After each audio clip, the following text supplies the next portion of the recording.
Hello guys, আমি হলাম প্রীতি। সবাই কেমন আছো? আমি তো খুব ভালো আছি। ছোট্ট একটা মিনি ব্লগ নিয়ে চলেছি, তোমাদের সাথে শেয়ার করবো বলে। সকালবেলায় ঘুম থেকে উঠে তাড়াতাড়ি চলে এসেছি আগে স্টেশনে এসে তোমাদেরকে ওয়েদারটা দেখিয়ে নিচ্ছি। ওয়েদারের যা অবস্থা কী বলবো। আজকে ছিল আমার একটা ফটোশ্যুট, তাই জন্য আমি রেডি হয়ে তাড়াতাড়ি করে বেরিয়েছি, কারণ আমার যাওয়ার কথা ছিল 10টা আর আমি পৌঁছেছি 11টা। বৃষ্টির জন্যে, ওয়েদারের অবস্থার জন্য আমার প্রচুর লেট হয়ে গেছে। আসার পরে এখানে তাড়াতাড়ি করে আমি রেডি হয়ে গেছি। আর রেডি হয়ে যাওয়ার পরে দেখতে পাচ্ছ এখানে আমার হেয়ার নিয়েও বসে পড়েছে আর মেকআপও শুরু করে দিয়েছিল। আর দেখতে পাচ্ছ এখানে আমার হাফ মেকআপ হয়েছে। তারপর এখন আমরা করব লাঞ্চ।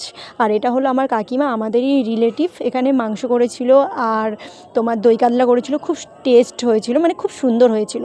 তারপর এখানে আমার শাড়িও পরানো কমপ্লিট হয়ে গেছে আর এখানে আমার মাথায় ফুল লাগাতেও শুরু করে দিয়েছে। কেমন লাগছে আমাকে কিন্তু অবশ্যই কমেন্টে জানাবে। দেখো আমার ফাইনাল লুকটা দেখে নাও তোমরা সবাই। একটা সাবেকি ব্রাইডাল লুক করেছিল, খুব সুন্দর হয়েছিল সাবেকি। আর আমরা বাইরে গেছিলাম শ্যুট করতে, আর বৃষ্টি চলে এসেছে তাই আবার রুমের মধ্যে চলে এসেছি। আর একটা সাবেকি সুন্দর লুক করে দিয়েছিল। এইটাই হলো আমার মেকআপ আর্টিস্ট আজকেরকার জন্যে।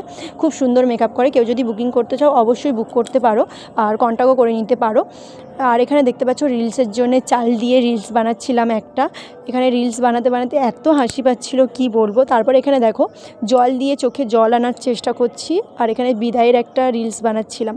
এখন পুরো কমপ্লিট করার পরে আমরা বাড়ির দিকে যাচ্ছি। আর এসেছিল দীপ্তেশ আমাকে নিতে অবাক জলপানে। আর খুব বৃষ্টি হচ্ছিল, আসার সময়ও বৃষ্টি, যাওয়ার সময়ও বৃষ্টি। ভাবা যায় আজকের দিনটা পুরো অকাল, মানে এত বৃষ্টি হচ্ছে সারাদিনে। আমার শ্যুটটা কোনো মতে কমপ্লিট করেছি। যদি ভিডিওটা ভালো লাগে অবশ্যই লাইক করে দেবে, শেয়ার করে দেবে। টাটা।